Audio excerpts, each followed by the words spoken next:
Yürürken de zaten ıslanıyoruz. Burada değil, her tarafta öyledir. Hepsi çıkmış ya, içine su girmiş ya, bastığın zaman hepsi su fışkırıyor. Çocuklar var, düşen var yani. Tabii bu belediyeye aittir, belediye yapıyor. Ben yapmıyorum, belediye yapıyor bunu. Belediye yapması lazım. Yani burası değil yani. Hani Diyarbakır Caddesi'ne gittiği zaman hepsi kalkmış. Çukur oluşmuş, su dolmuş. Hani bastığı zaman böyle yani ayakların bazı su doluyor. Ya düzdür ama yani insan göremiyor işte.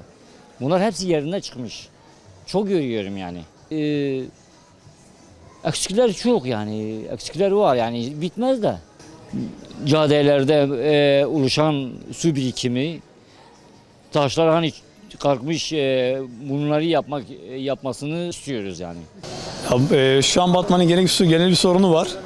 Ne diye soracak olursanız eğer yağmurda yağdığı zaman şu Gülşen Caddemizin altında bulunan taşlar var, normal yürüme taşları.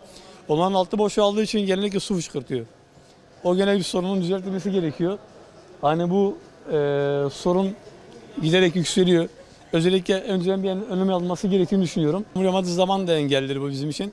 Hem bizim için hem de evli insanlar için, şu yokul insanlar için. Araba takılabiliyor. Bu bir sorun. Batman Belediyesi'nin hani çalışması gerektiğini düşünüyorum. Hem yollar için hem de genel bir sorun için.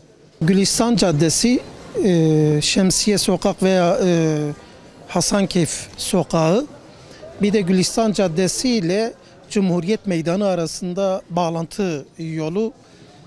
Burada zemine serilen taşlar birçoğu boşluk oluşmuş, altı boşalmış ve dolayısıyla özellikle yağmur yağdığında veya esnaflar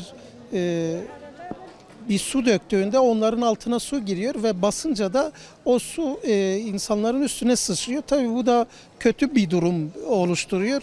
Artı hem görsel olarak kötü hem zeminin bu şekilde su sıçraması da hiç hoş bir durum değildir. Bunun bir an önce yapılmasını istiyoruz. Bu caddelerde süs ışıkları yeri boş kalmış. Gerek bisikletler buradan giderken bisiklet tekerlekleri gidiyor. Bazen biz görüyoruz, çocukların ayağı dahi oraya giriyor veya kimi oraya takılıyor.